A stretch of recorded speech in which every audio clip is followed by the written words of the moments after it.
Hello అండి విజ్ఞాన్ గారు. మీ friend lady Aghori గారు బయటకు వచ్చారు బెయిల్ మీద అనేది ఒక వార్త. తెలిస్తే ఫస్ట్ మీకే తెలియాలి. మీ ఇంటికి కూడా వచ్చారు, నేను చూసాను ఆ వీడియో. లేదు లేదు యాక్చువల్గా విషయం ఏంటంటే సి నువ్వు ఒక ఆడ మనిషిని అరెస్ట్ చేసిన, ఒక మగ మనిషిని అరెస్ట్ చేసిన, ఒక థర్డ్ పార్టీ జెండర్ని అరెస్ట్ చేసిన, ఓ జంతువుని అరెస్ట్ చేసిన, బెయిల్ అనేది హక్కు. అవును, నిజం. అంతే కదా, అరెస్ట్ చేయడం వాళ్ళ ఎంత హక్కు, కోర్టులో నువ్వు బెయిల్ పొందడం కూడా నీ హక్కే. శిక్ష పడేంత వరకు మనము అండర్ ట్రయల్లో ఉన్నప్పుడు. అంటే ఎందుకు జ్యుడిషియల్ రిమాండ్ విధిస్తారు? పిలిస్తే రాలేదండి, మేము ఎక్కడెక్కడెక్కడో తిరిగి పట్టుకొచ్చాము, వదిలితే మళ్ళీ దొరుకుద్దో లేదో తెలియదు, అడ్రస్ లేదు, ఒకవేళ ఏమైనా సాక్ష్యాలు ఏమైనా తారుమారు అవుతాయేమో వెళ్ళి మళ్ళీ వాళ్ళని ఏమైనా బెదిరించి వాళ్ళని చేతబడి చేసి నువ్వు మర్చిపోతున్నావు మళ్ళీ వాళ్ళు వచ్చి మాకేం తెలియదండి అని చెప్తారేమో. ఎందుకు వచ్చి అంటే సాక్షులను ప్రభావితం చేయొచ్చు. ఇలాంటి అంశాలను జోడించి బెయిల్ని తిరస్కరించండి అని అవతల వాళ్ళు వాదిస్తారు. ఇటు కూడా వాదించవచ్చు బెయిల్ కావాలి అని. కాకపోతే గట్టిగా వాదించే వాళ్ళని చిల్లరిచ్చి ఇవి పెట్టుకోలే. కోర్టునే అడిగింది మీకు ఎవరు నచ్చితే వాళ్ళని పెట్టేసేయండి పర్లేదు అని. బట్ తర్వాత వేరే ఎవరన్నా అడ్వకేట్స్ అంటే కొంతమంది చొరవ తీసుకుంటారు ఇలాంటి కేసుల్లో. చెట్టు కింద ప్లీడర్స్ ఉంటారు కదా, వాంటెడ్లీ వెళ్తారు అన్నమాట. నేను కొట్లాడతాను నీకోసం, ఆ కేసుతో వీళ్ళకి పేరు వస్తుంది. నెక్స్ట్ బయటకు వచ్చిన తర్వాత నువ్వెంతో కొంత ఇవ్వన్నప్పుడు మేబీ ఇచ్చుకోవచ్చు, ఎందుకంటే అంత సహాయం చేసినప్పుడు. ఆమెకి ఎంతసేపు చెప్పు 5 లక్షలు ఇచ్చేస్తుంది.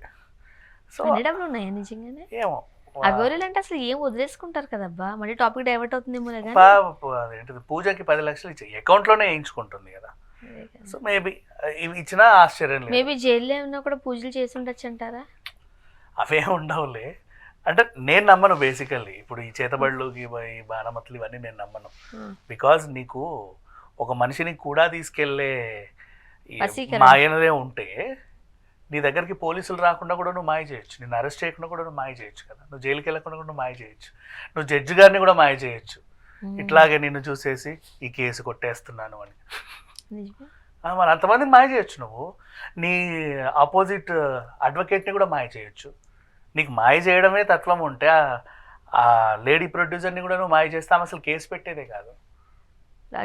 దెన్ అందుకని చెప్పేసి నేను నమ్మను అంటున్నా.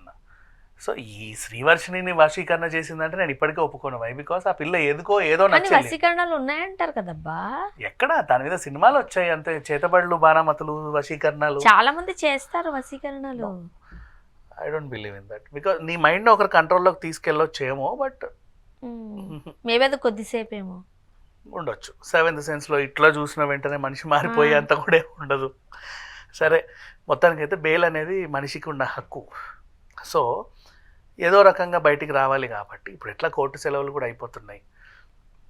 అప్లికేషన్ పెట్టుకుంది, సరేలే ఎన్నాళ్ళు ఏడుస్తావు ఇక్కడ పో అన్నారు ఓ దాంట్లో. అది తేలేంత వరకు ఏది ఆ ప్రొడ్యూసర్ కేసులో. సరే మరి అక్కడ వచ్చింది, మరి మళ్ళీ జైలుకి ఎందుకు వెళ్ళావు నువ్వు?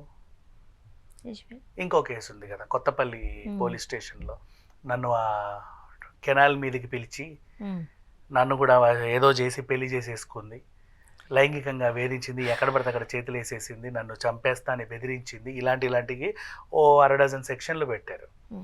ఈ 6 సెక్షన్లు కూడా అక్కడ తేలాలి, వాళ్ళు కూడా విచారణలకు తీసుకెళ్ళాలి.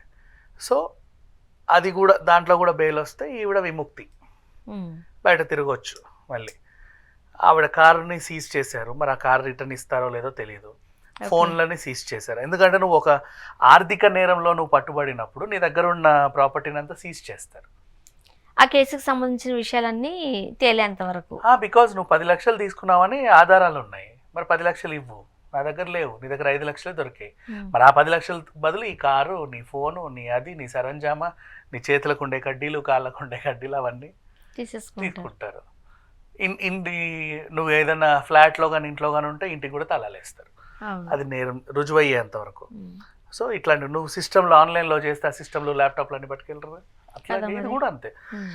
సో అంటే నువ్వు ఆ కార్ని చూపించి అందులో ఉన్న పుర్రెల్ని చూపించి ఒక ఆమెను మాయ చేసి ఆమె దగ్గర పూజ చేసి ఆ నకిలీ పూజ వల్ల 9,80,000 దొబ్బావు అనేది అభియోగం. కానీ ఇంకా ఇక్కడ నుంచి ఆమెని లేడీ అఘోరి అంటూ మానేస్తారేమో చాలా మంది. ఎందుకంటే అఘోరీలు అంటే ఎవరు? ఇప్పుడు అలవాటైంది లేడీ అఘోరి అని. నువ్వు గూగుల్లో కూడా అఘోరి అని కొడితే ఇవిడ రాదు, లేడీ అఘోరి అని కొడితే మొత్తం ఈవిడే వస్తుంది. అవును. సో ఒక స్టాంప్ పడింది. కానీ అలా పిలవకూడదేమో ఇక్కడ నుండి. ఎందుకంటే అఘోరీలు అంటే సన్యాసం తీసుకుంటారు, ఇలాంటి వ్యామోహం అంటే ఉండదు. ఇప్పుడు ఈవిడ గురించి మాట్లాడుకోవాలి అంటే మనం ఈవిడ గురించే మాట్లాడుతున్నామని తెలియాలంటే మనం ఖచ్చితంగా లేడీ అఘోరి అనాలి. అనాలి. అలా పిలవకూడదు అనేది మాత్రం ఏం లేదు. మళ్ళీ మనం గుర్తుపట్టలేదు. ఆమె పేరు కూడా ఎవరికి తెలీదు. ఆ, సాయి ఏదో పేరు కదా, శ్రీనివాస్. శ్రీనివాస్. మార్చుకున్నాక ఏం పేరు పెట్టుకున్నారో తెలీదు ఆ, కదా. అవును. తనకంటూ పేరే లేదు. లేడీ అఘోరియే తన పేరు అయిపోయింది. నాగసాధు, అదే నాగసాధు కావచ్చు, లేడీ అఘోరి కావచ్చు, పింకీ అని కొంతమంది, ఇంకే ఏ మధ్యలో అదో పేరు వచ్చింది నాకు తెలియదు. Okay. సరే వాట్ ఎవర్. ఈ అంశాలన్నీ వచ్చిన తర్వాత అటువైపు శ్రీవర్షిని బయటకు వచ్చిందో వాళ్ళ ఇంటికి వెళ్ళిందో గోప్యంగా ఉంచారు. ఇప్పటివరకు అయితే బయటికి రాలా అవును. తెలియదు. అమ్మాయి ఎక్కడికి వెళ్ళిపోయారు ఉమెన్ ప్రొటెక్షన్ సెల్కి వెళ్ళేంత వరకు మాత్రమే మనకు తెలుసు తెలుసు. తెలుసు. తర్వాత విషయాలు ఆడోళ్ళ గురించి కాబట్టి ఎక్కువ బయటికి రారు. చెప్పరు. అయినా సరే వాళ్ళ ఇంట్లో వాళ్ళు కూడా పట్టుకెళ్తారు కదా అమ్మాయిని. చెప్తారు పట్టుకెళ్ళినా సరే మళ్ళీ మీడియాలు ఇంటర్వ్యూలు ఇచ్చామంటే తీసుకెళ్లి లోపలేస్తామంటారు. అవును.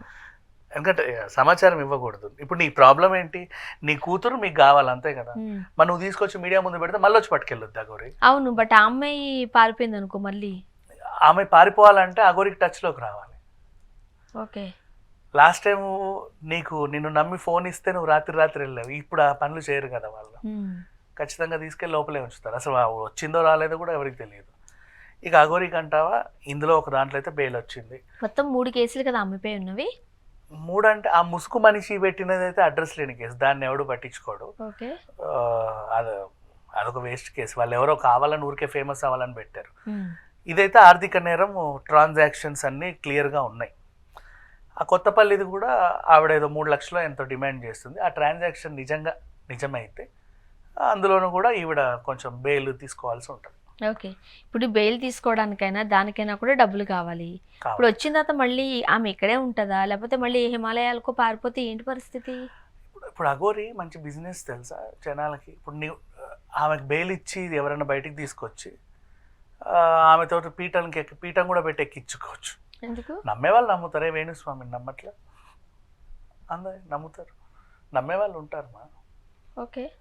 ఎంతమంది అయినా సరే ఇది వీళ్ళని నేను నమ్మను అనే వాళ్ళు కొంతమంది ఉంటే నమ్మేవాళ్ళు కూడా కొంతమంది ఉంటారు. అట్లాగే అంటే ఇప్పుడు ఇన్ని తీసుకుందని మనకి ఇప్పుడు అరెస్ట్ అయితే కానీ తెలియదు కదా, ఈవిడ ఇంత చార్జ్ చేస్తుంది. ఇంకొకటి, ఈమె మళ్ళీ కనుక ఆ హిమాలయాల్లోకో లేకపోతే అఘోరాల దగ్గరకు వెళ్ళిపోతే వాళ్ళు రాణిస్తారా ఈమెని?